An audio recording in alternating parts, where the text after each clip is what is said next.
To me, it's piracy.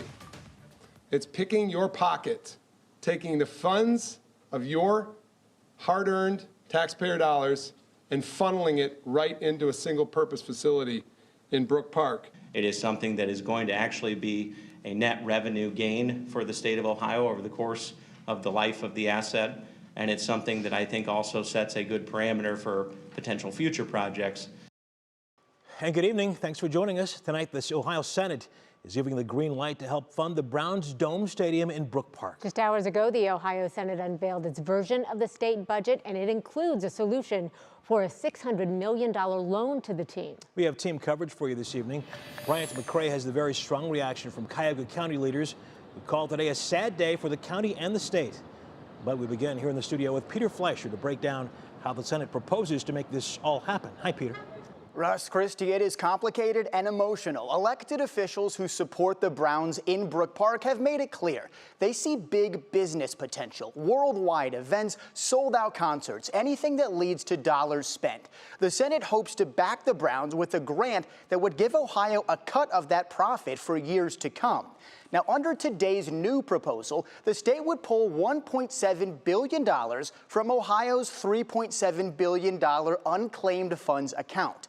That money would be used to create a new Sports and Cultures Facilities Fund.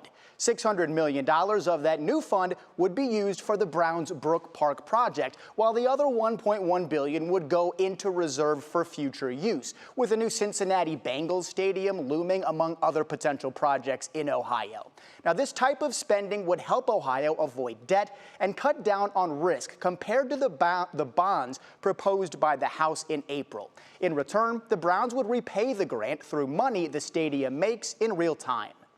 For each of those 16 years, we outline the incremental taxes that the new stadium and mixed-use development associated with that will provide to the state through income taxes, sales tax, and CAT. Now, the Ohio Senate made it sound like that new stadium is at the 1-yard line, but we know that locally, elected officials still very focused on playing defense. Bryant McCrae has more just an hour after Cuyahoga County officials voiced their serious concerns. Good evening, Bryant.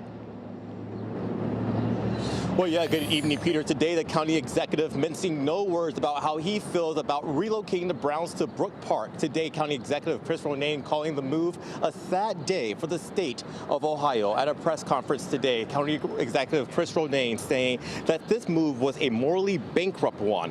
Ronayne pointing out what the Haslam Group wants to do is, quote, pickpocketing the pockets of Ohioans. Ronayne saying the unclaimed dollars ought to be relocated to other state expenses like libraries and roads and bridges. And while this money is being proposed as a loan, Ronayne says he has little faith in the financial forecast for moving the Browns out of downtown Cleveland. It's a sad day in the state of Ohio. It's a sad day for Cuyahoga County. It's not right. This is a morally bankrupted budget, and we urge the governor to line item veto those portions of it.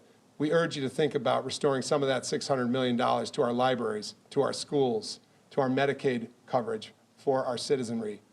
This hurts today when we see a legislature that has just bypassed the interests of everyday people in the state of Ohio and here in Cuyahoga County.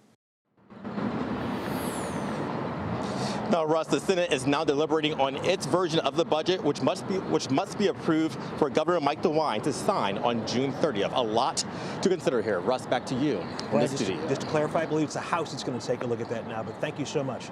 Bryant McCrae at the county. Thank you. Absolutely.